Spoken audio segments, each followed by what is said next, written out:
লাস্টের দিকে 1.5 কাতার হয়েছে। তাহলে আমরা নামাজকে মহব্বত করলাম না, মানুষের চোখ থেকে, মানুষের কাছ থেকে বাঁচার জন্য যে আমরা রোজা রাখার পরে যদি নামাজ না পড়ি তাহলে পরে আমাদেরকে লোকে ঠাট্টা করবে, এই বলে আমরা নামাজটা আদায় করেছিলাম। তাহলে ভাইরা, আমার বাবা জীবনেরা, আমাদের বয়স দেখেন আস্তে আস্তে বাড়ছে না কমছে। যার 40 আছে 50-এ 41 পা দিব, যার 50 আছে 51 হবে, যার 60 আছে 61 হবে, 65 আছে 66 হবে। কিন্তু আমরা নামাজকে যদি এইভাবে মনে রাখি যে আল্লাহ, আমরা নামাজ আমাদের প্রত্যেকটা মুসলমানের উপরে ফরজ আইন, আমাদেরকে নামাজ পড়তেই হবে, আল্লাহকে রাজি করতে হবে। আমরা যদি একবার কবরের চিন্তা করতাম, আমরা যদি একবার মাহশরের ময়দানের চিন্তা করতাম, কিয়ামতের দিনের চিন্তা করতাম, তাহলে আজকে আমরা নামাজকে ত্যাগ করে দিয়ে আজকে বাড়িতে কেউ বসে থাকতাম না। মসজিদে আযান হতো 5 ওয়াক্ত নামাজ, যেমন রমজান মাসে পড়লাম ঠিক সেভাবে আপনার পড়তাম। তাহলে চিন্তা করে দেখেন যে 170 খান ঘরের মধ্যে আপনার 5টা নামাজি ফজরে, তাহলে আমাদের ঈমানটা কোথায় গেছে? আর আমরা আপনার অনেক কিছুই বলি, কিন্তু কর্মের দিকে আমাদের কিছুই না, কর্ম আমাদের ফাঁকা। যদি আপনার পুঁজি ভাড় দেখেন, পুঁজি ভাড় আছে, ছোটতে আমরা পয়সা ভরেছি 5 টাকা, 2 টাকার কয়েন, 1 টাকার কয়েন। তো আপনার পুঁজি ভাড়ে যদি পয়সা ভরি, আর পয়সা ভরার পর যদি আমরা হিলাই তো পয়সা পড়বে। আর পুঁজি ভাড়ে যদি আপনার পয়সা না ভরি, তাহলে ভাড় খালি রেখে দিলে পয়সা পড়বে না।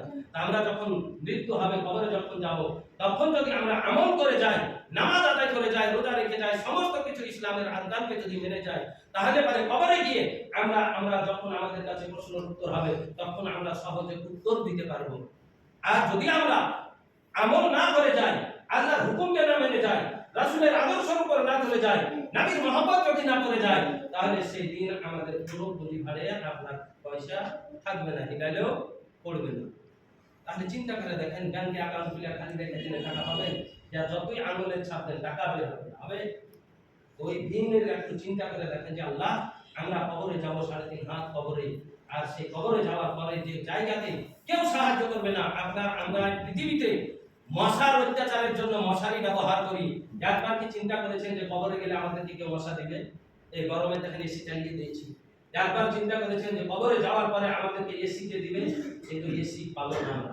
নারী যখন পয়গম্বর আদম বললেন, তোমরা যদি কবরে গিয়ে এসি পেতে চাও, ঠান্ডা যদি পেতে চাও, ভালো যদি চাও, আলো যদি চাও, সমস্ত রকমের কবরে যদি সুবিধা চাও, তাহলে কি করো? আকিমুস সালাত, তোমরা নামাজ কায়েম করো, নামাজ প্রতিষ্ঠা করো, নামাজ পড়ো। আপনার নামাজ হার হালাতে, হার অবস্থাতে আপনার প্রত্যেকটা মুসলমানের উপরে, যারা বালিগ হয়েছে, যাদের 12 বছরের উপরে জ্ঞান, পাগল যারা, তাদের বাদ দিয়ে যাদের জ্ঞান হয়েছে, তাদের উপরে ফরজ করে দেওয়া হয়েছে, সে মেয়ে হোক বা ছেলে হোক। কিন্তু আমরাও নামাজ পড়ি না, নিজের বাড়িতে গিয়ে নিজের মা বোনকে, নিজের স্ত্রীকেও হুকুমটাও দিই না। কাউকে যদি নামাজ পড়তে বলা হয়, সে পড়ুক বা না পড়ুক, আপনি পড়তে বললে পারেও নেকি পাবেন, ও না পড়লেও নেকি পাবেন, পড়লেও নেকি পাবেন। কেন? আপনি তাকে হুকুম দিয়েছেন, তাকে ডেকেছেন নামাজ পড়ার জন্য, তাকে এই জন্য নেকিটা পেতে থাকবেন। যে আপনার কাজ, আপনার দায়িত্ব, আপনি আপনার উপর নিচে করেছেন। কিন্তু মুসলমান আমরা একজনা যদি আরেকজনকে নামাজ পড়ার কথা বলি, আরেকজনা পিছিয়ে থেকে আঙুল করি, এই তো আমরা মুসলমান।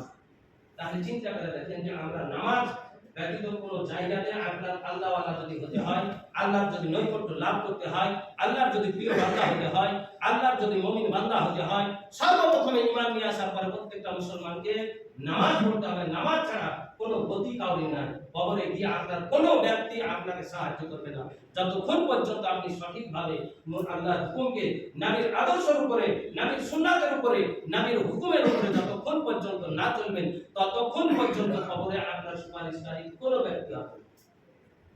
আর যদি আল্লাহর হুকুমকে মেনে যাই, নবীর আদর্শের উপরে, নবীর মহব্বতের উপরে, নবীর কথার উপরে যদি আমরা চলে যাই, তাহলে পরে আমাদের কবরে গিয়ে সুপারিশকারী হবে, নামাজ হবে, রোজা হবে, হজ করা ব্যক্তি যদি হয় তার হজ হবে, যাকাত দেওয়ার ব্যক্তি যদি হয়, যাকাত যদি আদায় করে যায় যাকাত হবে, অন্যান্য সমস্ত নফল ইবাদত হবে। আর আমরা ফরজ আইন, যেটা আল্লাহর হুকুম, সেটাকে ছেড়ে দিয়ে যদি আপনার গাছের মূল জলকে কেটে দিয়ে যদি উপরে পানি ঢালি, গাছ বাঁচবে? গাছ কমজোর হয়ে যাবে। কিন্তু সেই রকম আমাদেরকে নামাজ হচ্ছে ঈমান নিয়ে আসার পরে আপনার সর্বপ্রথম ঈমানকে মজবুত করার আপনার হচ্ছে মেন রাস্তা, সেটা হচ্ছে নামাজ। আর নামাজ পড়ার পরে আপনি যদি কামেল ওলি পান, কোন কামেল ওলি, তাহলে তার কাছে বায়াত হবেন, তো নামাজটা আরো বেশি মজবুত হবে। ওলিদের হুকুম হচ্ছে, যারা আল্লাহওয়ালা হয় তারা আপনাকে খারাপ কাজের হুকুম দেয় না, নামাজ পড়তে বাধা দেয় না, নামাজের হুকুম দেয়। আপনার তার কাছে যাবেন, সে আল্লাহওয়ালা মুমিন ব্যক্তি, আপনার হাতে হাত দিয়ে তওবা করাবে। প্রথম উপদেশ থাকবে থাকবে যে আপনাকে নামাজ পড়তে হবে, আর তারপর মা বাপের সেবা করতে হবে, ইসলামের উপরে চলতে হবে, নবীর সুন্নাতের উপরে চলতে হবে, কিন্তু বায়াত হওয়ার পরে আমরা একজনও নামাজ পড়ি না, তাহলে পীর সাহেবের বদনাম করতে চান। পীর সাহেবরা হুকুম দেয় নামাজ পড়ার জন্য, রোজা রাখার জন্য, ইসলামের আরকানকে মানার জন্য, যতটা হুকুম আছে সমস্ত জিনিসকে মানার জন্য, কিন্তু আমরা তার হুকুমকে মানি না, তার বদনাম করি। তাই ভাইরা আমার, বাবা জীবনেরা, নামাজ প্রত্যেকটা মুসলমানের উপরে ফরজ আইন। নামাজ ছাড়া কোনো মানুষের গতি নাই। নামাজ পড়তে হবে, যেমন আমরা প্রত্যেকজন মানুষ নামাজ আপনার রমজান মাসে 5 ওয়াক্ত নামাজ মসজিদে পরিপূর্ণভাবে আদায় করলাম, আর আজকে সেই মানুষগুলোই আমরা আজকে মসজিদের দিকে ঘুরে তাকাই। আপনার মসজিদের দিকে বাস দিয়ে চলে গেলে আজান হলে পরেও আমরা আর ঘুরে আসলে নামাজটা আদায় করি, কিন্তু একটু চিন্তা করে দেখেন যে কবরে হবে আমাদের কি।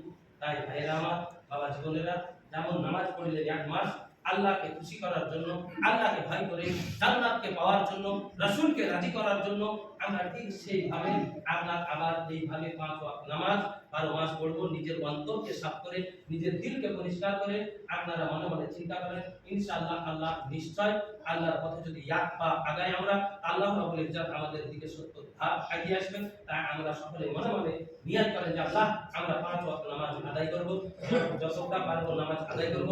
মসজিদে নামাজ পড়লেন, আপনি মাঠে আছেন, আজান হয়ে গেছে, মাঠে কাজ করছেন, শরীর যদি পাক থাকে, কাপড় যদি পবিত্র থাকে, তাহলে পরে আপনার মসজিদ মাঠেই আপনার নামাজ পড়া। কিন্তু আমরা মাঠে গিয়ে নামাজ পড়বো, কেউ পড়তে চাই না। তাই ভাইরা আমার, বাবা জীবনেরা, সবাই নামাজটা পড়ার যেভাবে পড়ছিলেন, 1 মাস পড়লেন, আদায় করলেন নামাজ, সেইভাবে আবার নামাজ পড়ার চেষ্টা করেন। ওমা আলাইনা ইল্লাল বালাগ। আসসালামু আলাইকুম ওয়া রাহমাতুল্লাহি ওয়া বারাকাতুহু।